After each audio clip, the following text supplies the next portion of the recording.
की तरफ से, केंद्र सरकार की तरफ से महंगाई जो बढ़ रही है दिन ब दिन, उसके संबंधित हम बात करेंगे। तो आपका आज जो कांग्रेस सरकार की तरफ से पैदल मार्च का आयोजन किया गया है थोड़ा-सा जी की महत्वपूर्ण भूमिका के साथ में, तो आप सांगनेर विधानसभा क्षेत्र से हैं, आपके क्षेत्रवासी भी काफ़ी जो कांग्रेस के सक्रिय कार्यकर्ता हैं जो उसमें जुड़े हुए हैं और वो सारे लोग इस पैदल मार्च में जा रहे हैं, आप भी जाके आए हैं। आप एक बार बताइए कि ये जो महंगाई है, महंगाई किस तरह से लोगों का परेशान कर रही है, पेट्रोल कैसे बढ़ रहे हैं, डीजल कैसे बढ़ रहे हैं, क्या वाकई में सरकार की ही जिम्मेदार है या ये अभी कई महामारियां हैं या फिर कोई कारण, आप उस संदर्भ में क्या कहेंगे, एक बार बताइए। देखिए, जिस तरीके से हमारे अखिल भारतीय कांग्रेस कमेटी के अध्यक्ष श्रीमती सोनिया गांधी जी के आह्वान पर और आसपास प्रदेश कांग्रेस कमेटी के अध्यक्ष गोविंद सिंह डोटासरा जी के नेतृत्व में आज हम लोगों ने सांगनेर विधानसभा के जनसेवक पुष्पेंद्र भारद्वाज जी के नेतृत्व में आज यहाँ से पैदल मार्च का आयोजन किया, जिसमें पूरे राजस्थान के कार्यकर्ताओं ने हमारे भाग लिया। जिस तरीके से महंगाई चरम सीमा पर पहुंच गई है, आप देखिए डीजल पेट्रोल के दाम आसमान छू रहे हैं, 100 रुपए से ऊपर पेट्रोल के दाम हो गए हैं, डीजल के दाम भी लगभग 100 के पार जाने वाले हैं। और जिस तरीके से रसोई गैस जो कि दैनिक दिनचर्या है, माताएं बहनें हमारी जिस पर खाना बनाती हैं, आज हम जिस गैस का प्रयोग कर रहे हैं वो गैस आज 900 रुपए 1000 रुपए ये आसमान एक सिलेंडर होने वाला है। और तो मैं आपको कहना चाहूंगा दैनिक दिनचर्या की जो महंगाई दिन प्रतिदिन बढ़ रही है उससे लोगों का दैनिक जीवन बहुत प्रभावित हो रहा है। देखिए, महंगाई का शाब्दिक अर्थ है वस्तुओं की कीमतों का बढ़ना, और जब वस्तुओं की कीमत बढ़ जाती है तो देश में आर्थिक मंदी छाती है। देश में जिस तरीके से अर्थव्यवस्था गड़बड़ाई हुई है, जब पहले बीजेपी सरकार ने इससे पहले नोटबंदी की, फिर जीएसटी की, फिर उसके बाद कोरोना एक भीषण आपदा के रूप में हमारे देश और प्रदेश में ऐसे आपदा के रूप में छाया कि जिससे हर व्यक्ति त्रस्त हो रहा है। हमने कई जान खोई है, कई अपने परिवारजनों को खोया, पूरा देश हमारा परिवार है और हमने अपने परिवारजनों को तो ये त्राही हमारे मन में। लेकिन उसके साथ साथ जिस तरीके से महंगाई के मुद्दे पर भारतीय जनता पार्टी 2014 में इन्होंने वादे किए, जब ये सत्ता में नहीं थे और यूपीए गवर्नमेंट की, कांग्रेस की सरकार थी, मनमोहन सिंह प्रधानमंत्री थे, तो उस समय आरोप लगाते थे कि भाई जैसे आप देखिए, मैं आपको पूरी बात बताना चाहता हूँ कि जिस तरीके से आरोप उस समय लगाते थे कि पेट्रोल डीजल के दाम बढ़ गए हैं, स्मृति ईरानी जी ने चूड़ियां भेजी है, तो ये काफी उस समय निराशजनक था। तब जबकि कांग्रेस ने उस वक्त पूरी इस स्थिति को संभालने का भरपूर प्रयास किया, लेकिन इन्होंने जो झूठे वादे किए, मैं आपका थोड़ा सा ध्यान आकर्षित करना चाहूंगा।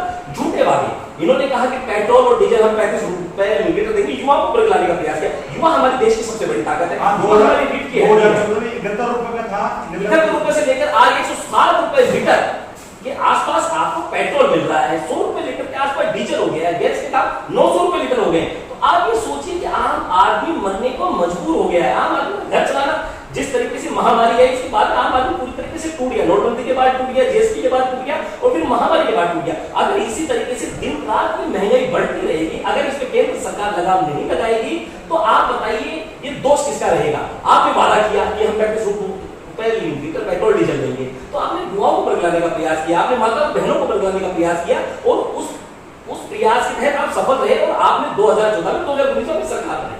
लेकिन ये झूठे वादे थे। आपने कहा था 100 दिन के अंदर अंदर मैं महंगाई को कम कर दूंगा, अगर मैं ऐसा नहीं कर सकता तो मुझे चौराहे पर आप फांसी दे दीजिए। अरे आप आइए, आप सत्ता पे काबिज हुई, अगर देश में आप कार्य करते हैं, लोगों के हित में कार्य करते हैं और देश को बढ़ाने का कार्य करते हैं, तो आप सत्ता पर काबिज हुई। सत्ता पर काबिज हुई, किसका कोई रोक टोक नहीं, हम समर्थन करेंगे, लेकिन समर्थन तब करें जब देश की जनता को खुशहाल हो। देश की जनता को खुशहाल रखने का आपका दायित्व है। आप सर्वोच्च पद पर विद्वान है, आपके केंद्र मंत्री विद्वान है, तो आपका दायित्व बनता है कि आम जनता की खुशहाली आपके लिए होनी चाहिए, आपको उसको खुशी मिलनी चाहिए। लेकिन आप अपनी पूरी सुविधाएं देख रहे हैं, आप सारा सब कुछ, आप देश को भूलकर सब कुछ आपने प्राइवेटाइजेशन कर दिया है। आपने देश की हर संस्था को बेचने का प्रयास किया जो इतने सालों से 70 साल से कांग्रेस ने संभाल रखी थी। आपने सब कुछ खत्म करने का प्रयास किया, उसके बावजूद भी आज आप इस देश को नहीं संभाल पा रहे हैं।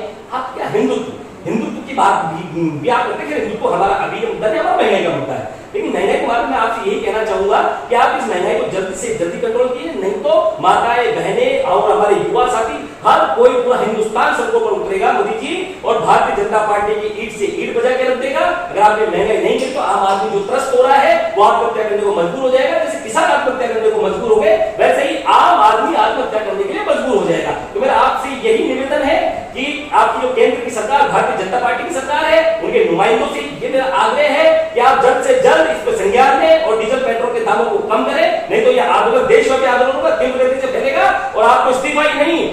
सरकार जाएगी और 2024 में देश की जनता की सरकार बनेगी, कांग्रेस की सरकार बनेगी और एक आम नागरिक की वो सरकार बनेगी जो इस देश को खुशहाली दे।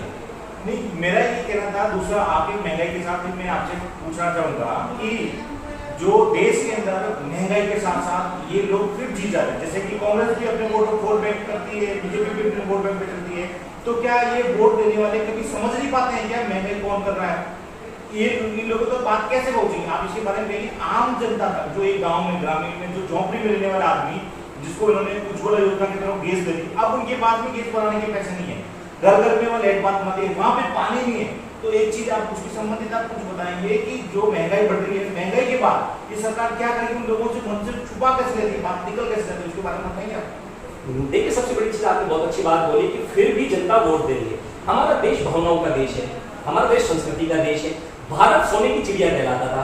भारत एक ऐसा देश है जहां सारे धर्म जाति सब एक साथ रहकर चलते हैं। जब इंदिरा जी का समय था, जब राजीव जी का समय था, उससे पहले भी हमारे कई महान नेताओं का समय था, तब तक हमने देश में ऐसा कोई भयानक आतंक नहीं देखा, ऐसी कोई भयानक चीज नहीं कि हम जाति और धर्म के नाम पर लड़ रहे हैं। लेकिन जब से आरएसएस और बीजेपी का भंडार चालू हुआ है, तो इन्होंने देश को सिर्फ लड़ाने का कार्य किया है। आज पूरा देश हिंदुत्व की तरफ जा रहा है। अरे हिंदू क्या, हम सबसे पहले हिंदुस्तानी हैं, हम सबसे पहले एक हैं। हमारा देश विभिन्नता में एकता के ऊपर चलता है। लेकिन ये जो प्रोपेगेंडा इस्तेमाल करते हैं, जो ये विधि इस्तेमाल करते हैं, वो है आम आदमी के दिल के अंदर ये डर पैदा करने की कि दूसरी जो धर्म वाले लोग हैं वो आपको मार देंगे। दूसरा धर्म कहां? ये तो हमने पैदा किया, ये तो आप पैदा कर रहे हैं, हम तो सिर्फ एक हैं। आप इसके आधार पर जीतना चाहते हैं। पिछली बार 2014 में अपने कहा हिंदू राम मुद्दा, राम सबके भगवान है, राम हमारे आदर्श हैं, राम हमारी मर्यादा पुरुषोत्तम है। हम सब चाहते हैं राम मंदिर बने। राम मंदिर का सबसे पहले ताला किसने खुलवाया? राजीव गांधी जी ने। और उससे पहले राम मंदिर का पंडित जवाहरलाल नेहरू ने वहां कहां स्थापित किया? ये आपके शहनवाज हुसैन ने, जो भारतीय जनता पार्टी से आते हैं सांसद, उन्होंने ये खुद कहा कि जवाहरलाल नेहरू ने राम मंदिर में वहां पर मूर्ति की स्थापना कराई। तो आप ये चीज देखिए, जब करने वाली कांग्रेस है, उसकी मन में यह भावना नहीं है, विभिन्नता में एकता को लेकर चलने वाली है, हर जाति धर्म विशेष को लेकर चलने वाली है, किसी से कोई भेदभाव नहीं है। तो आप ये धर्म जाति के नाम पर देश को लड़ाकर वोट लेते हैं। आज 18 से 35 साल का युवा, जिसने वो पिछला वर्ग नहीं देखा, उनको नेहरू जी के नाम पर बदलाने का प्रयास किया जाता है, उनको राहुल जी के नाम पर बदलाने का प्रयास किया जाता है। आप ये देखिए कि जो व्यक्ति दिन रात कड़ी धूप में देश के लिए मेहनत कर रहा है, अपने देश को खुशहाल करना चाहता है, राहुल गांधी जी। तो राहुल गांधी जी एक ऐसे व्यक्ति हैं जो हमारे यहाँ, जो हमारी पार्टी के प्रमुख नेता है, लेकिन वो कभी जाति धर्म और इसके ऊपर कभी भी वोट मांगने का प्रयास नहीं करते हैं। आज आपने ये प्रयास किया, भारतीय जनता पार्टी का विशेष मुद्दा प्रयास ही यही रहता है कि हिंदुत्व के नाम पर वोट मांगा जाए। हिंदू की पार्टी ये होना, ये देश एक रहना चाहिए। पार्टी रहे ना रहे, व्यक्ति विशेष का कोई महत्व नहीं है, देश हिंदुस्तान एक रहना चाहिए। तो मैं ये कहना चाहूंगा कि जिस तरीके से ये सिर्फ हिंदुत्व के नाम पे वोट मांगते हैं, तो इनको ये चीज बंद करनी चाहिए। जो युवा इस चीज से बदलाने का प्रयास ये युवाओं को कर रहे हैं, ये गलत है। और आज जो आप ये उज्ज्वला योजना की बात करें, गाँव में माता बहनों को कहाँ मिल रहा है, कहाँ सिलेंडर? उनके पास महंगाई इतनी ज्यादा चरम सीमा पर पहुंच गई है कि उनके पास भी सिलेंडर भराने के पैसे नहीं है, लोगों के पास पेट्रोल डलाने के पैसे नहीं है। आज आम आदमी का धंधा चौपट हो गया, उसका व्यापार बिल्कुल खत्म हो गया, उसके बच्चों की पढ़ाई छूट गई है, रोजगार छूट गया। कितने युवा बेरोजगार हो गए। आप ये देखिए, 2 करोड़ युवाओं को रोजगार देने की बात थी, आज करोड़ों की तादाद में युवा रोजगार है, फांसी लगाने को मजबूर हो रहे, आत्महत्या करने को मजबूर हो रहे, एक घर का चिराग बुझने जा रहा है। और इनको तो सिर्फ और सिर्फ राजनीति की पड़ी है कि कैसे भी करके ये सरकार बनाए, चाहे मध्य प्रदेश की सरकार तोड़े, राजस्थान की सरकार तोड़े, चाहे ये छत्तीसगढ़ की तोड़े, कर्नाटक की तोड़े, सब जगह की सरकार तोड़ने का ये प्रयास करें ताकि ये खुद काबिज हो सके। ये गलत है, ये निरर्थक है। इस भारत देश में ऐसा नहीं होना चाहिए। आपको सरकार बनाइए, दम पे आप सरकार बनाइए, लेकिन जनता के हितों की बात करते हुए आप सरकार बनाइए। आप अपनी क्षेत्रीय खबरों के लिए हमारे इस चैनल को सब्सक्राइब करें और लाइक करें।